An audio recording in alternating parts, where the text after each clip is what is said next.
Hello Algebra 2 students. Today we're going to be reviewing proportions. So hopefully you already have some experience with these problems, but I'm going to start from the very basics and also hopefully show you a new way to handle these problems that will extend to others. So first, what are proportions? Well, proportions are a very common statement. It's basically, here's the definition right here. It's basically when you set one ratio equal to another. So you can see that I have three proportional statements down here. Hopefully you're already chomping at the bit to solve them because you already know how to do it. But there's a whole bunch of phenomena in the world that remain proportional, and something that's proportional basically means that the changes remain constant. So it also has something to do with a line. One way to solve proportions, hopefully the one you're trying to, well, maybe not hopefully, but I'm guessing what you're trying to do with these right now, you're thinking about cross multiplication. So cross multiplication will work in this section and to solve any proportion. I think it's a little bit dangerous, so I'm going to apply a new approach to solve these, and I hope you'll join me. So the reason it's dangerous is because when I took Algebra 2 and similar courses, I used to always be tempted to do cross multiplication on problems like these. Let me demonstrate. So let me make up something that's really close to being a proportion, but in fact is not. So I think this problem right here is really close to being a proportion. What's the only difference? The only difference, if you have a look at it, is that instead of one ratio set equal to another, it has three ratios combined in an equation. So if you try to cross multiply, for instance right here, like I used to be tempted, hopefully you're not, but I used to be tempted to do that, it certainly won't work. So cross multiplication only works for proportions. So let's find another way to do it so that we avoid the danger. Instead of cross multiplying, let's multiply both sides by some kind of thing that the denominators both go into. I'm going to call this a common multiple. Now you can choose the least common multiple, but any common multiple will do. So let's solve this first problem by multiplying through with a common multiple and chopping off the denominators. So what will both 12 and 3 go into? Anything they'll both go into will work. I think they both go into 12 though, so let's just use 12. So if I multiply both sides, using the fundamental rule of algebra, the Old Testament rule, do 1 to one side as you do 1 to the other. Looks like on the left-hand side the 12's cancel, and over here we'll have 12 divided by 3 is 4. So we're going to have 4 here, and then we have that 8 left over, nothing's happened with it, and on the other side we have x. So it looks like in this case we're already done, and x is 8 times 4, or 32. So you can see how easy that was. So on this one we're going to apply the same method. What do both x and 7 go into? Well, x and 7 are pretty much completely distinct things. 7 is a fixed number of 7. X could be pretty much anything, but we don't want to be squaring it or anything like that. So I think I'm going to say the least common multiple is 7x. If you had chosen like 14x, I think that would work as well, because they both go into it. So let's see what cancels on the right. I think the 7's do. I have a cat problem. Let me remove that. And on the left I have an x. So we'll see what's left over. Looks like 7 and 15 on the left, and 2.5x on the right. Now we've already talked in class about flexing your mental muscles. I'm not even very good at arithmetic, but I can do 7 times 15. So 7 times 15 is 70, plus 7 times 5 is going to be 35. 70 and 35 are 105. So flex those mental muscles. Alright, and then we just need to divide by 2.5 on both sides, so we'll get 105 over 2.5. Again, this would be a great opportunity to flex those mental muscles, turn it into an improper fraction perhaps. I'm just going to go to my calculator to do this one. So, and that's okay for you as well. So I'm going to say that that came out as 42. Alright, let's look at this other proportion. So 12 and 84. So this is a place where you might want to pull out your calculator, because those are big numbers. What do both 12 and 84 go into? Well, first, you know what? Just like the third one, I'm going to have a check. So if you're at this point in the video, I would pause it and see if you can find a number that both 84 and 12 go into, if you didn't spot it immediately. Okay, so we're back. 84, it turns out, is divisible by 12, just like this first problem where 12 was divisible by 3.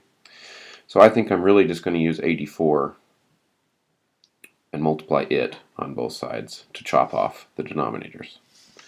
So I need to do that over here, it's totally gone, and then 84 over 12 I found went in 7 times. So I'm going to have 7 left and y left, and just 77 left over here, so I get 11. Now notice, so far, all of these problems have worked out with an integer answer. Our book likes to have nice integer answers, so you feel like you got the right answer. That doesn't mean that you're going to get an integer answer in every case, so don't be expecting that. Even some problems in our book, that won't happen, and especially problems on my quizzes and tests. You'll get decimal weird answers often. So I would recommend that you pause the video right now and try this final proportion before we do a couple applications. Alright, so hopefully you've paused the video already. I can look at this one and see that 9 and the quantity 2x minus 3 are completely distinct. So I'm going to multiply by both of them on both sides. Now, and especially on a problem like this, you're going to see that the results on this step after we do this multiplication look just like what happens if you cross multiply. So you might be saying, why am I bothering with this maybe perhaps more complicated technique? The answer is, remember, this will work on lots of other problems, whereas cross multiplying will get you into trouble. So that's why I'm showing it to you. So I'd recommend trying it out. And enough preaching for me. So let's finish this problem. It looks like we need to distribute here. So we'll get 10x minus 15, and 4 times 9 is 36. So that's going to lead to 10x equals, we need to add 15 to 36. And I'm not showing the calculator work in this video just because I think it's really simple and anyone can figure it out. So I got 51 tenths. So notice there's an example of where something didn't come out nice. In this class we love not irrational, my mistake, poor vocabulary. We love improper fractions. So that would be a great way to leave your answer. If you want to actually divide that and find that it's 5.1, great. But 51 tenths is plenty good. Alright, let's look at our first application. That's really what matters in this section, so make sure you do the applications because most of the assignment is them anyway, and that's what we're going to need for tests like the SAT. Alright, so we have a triangle. They've got 3 vertices, and then they say that that triangle is similar to another triangle, and looks like they gave us another vertex. We're supposed to graph them, probably figure out like a missing corner. So let's get a graph going here, just a rough graph. I have a hard time drawing with this tablet, so you have to have some patience with me. Alright, so D is at 0, 0, and then E is at negative 6, 0. Oh, you know what? I think I'm going to make my graph go the other direction. Looks like we're in negative land. I should have anticipated that. Alright, so negative 6, 0. That's 1, 2, 3, 4, 5, 6. And then I've got one at 0, negative 4. 1, 2, 3, 4. So let's put my vertices down. So this one here, we had the origin, and we had one on the y-axis. Alright, so we have D, E, and F. There's my triangle. Okay, try to connect it up. Oh man, that was a poor line. There we go, that's a little better. Okay, so then we had another triangle that was similar to it. Now similar is a definition from geometry. You might not know it yet, but basically just think about zooming in and zooming out. That's what similar means. It's a magnification factor. And you can also do some rotations.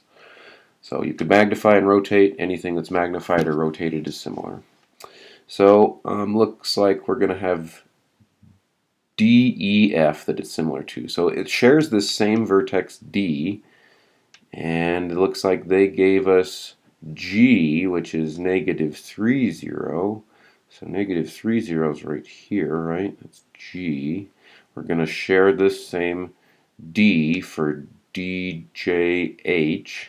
So it looks like we're supposed to figure out where H might be to make these similar. We could probably put it in some different locations, but I think if we want to orient them the same, the H is going to have to be somewhere down here. Think about it. If that's pretty long, that's a little bit shorter than maybe like here-ish. I don't know. So I'm thinking that H will be somewhere right here-ish, so we can get a magnified, or I should say shrunk version of that triangle. So let's find a proportion. So first we need to know the sides we do know and those that are unknown. So we don't know where H is, so I'm going to call this X. I'm going to say actually Y, since it's a Y direction variable. Alright, so let's see, what do we know? We know that, we knew that this side of the big triangle was 6, right? And we knew this side was 4, and technically it's -6, -4. I don't think it matters if you put that. Maybe we could do that. Let's put the negatives on there. I don't think it really matters.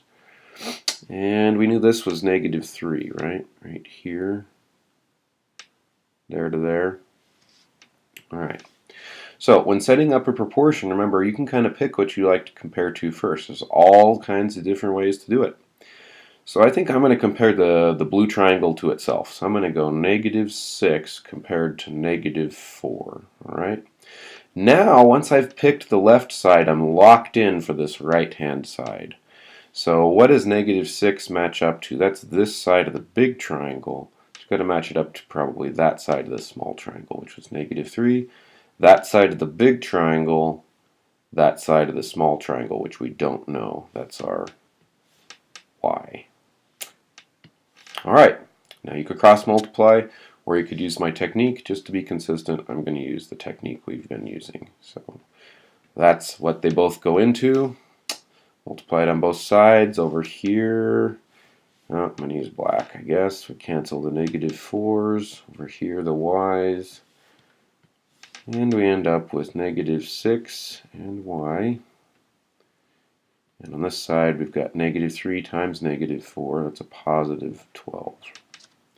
If we divide, we're going to get y is 12 over -6, which is -2. And you always want to think about, does that make sense? Is it a reasonable answer? So -2, could this down here be -2? Yeah, I think that totally makes sense. So there you go. Looks like that's where our third vertex is for the smaller triangle.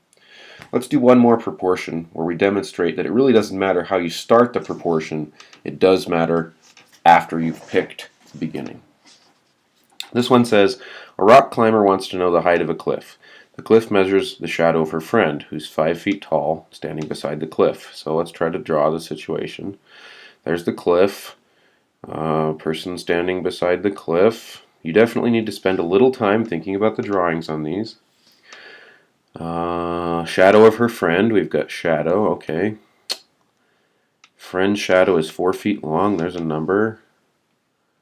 This friend is short, they're 5 feet tall, okay. Alright, we know the cliff shadow, okay, so the cliff shadow comes out here, and it's 60 feet long, so I'm obviously not to scale. How tall is the cliff? So this is what we want to know. We don't know it, so maybe we'll put h for height. Or x if you just love using x. So now you just need to make a proportion. So just like on every problem, you should start by going blank equals blank. And on the left, we're going to pick what we want to put in. So let's say, well, we're trying to solve for h. Let's just stick it there. All right. You can put it anywhere you want. So let's say h kind of compares to 5 to me. That makes sense to me. So all right, now we're locked in.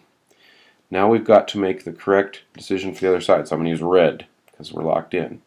So if I went this compared to this, I think I also need to go the big side from the cliff on top and compare that to the shadow, or shadow compared to shadow, just like height was compared to height. You can think about this different ways for different problems. But the left really doesn't matter how you pick. Then you're locked in and you have to be careful. Alright, so 5 and 4 are totally separate, but I think they both go into 20. So I'm going to do that, and got all kinds of colors going here. So let's just do it. 20 over 5 is 4, and h is left. 20 over 4 is 5, and 60 is left. That's 60 times 5. 5 times 6 is 3, so 300. And divide by 4, and you get 75. On any problem like this, watch out for your units. I think we had feet up here. So this is going to be feet. Make sure you don't leave off your units. If you do, you'll be missing points in my class.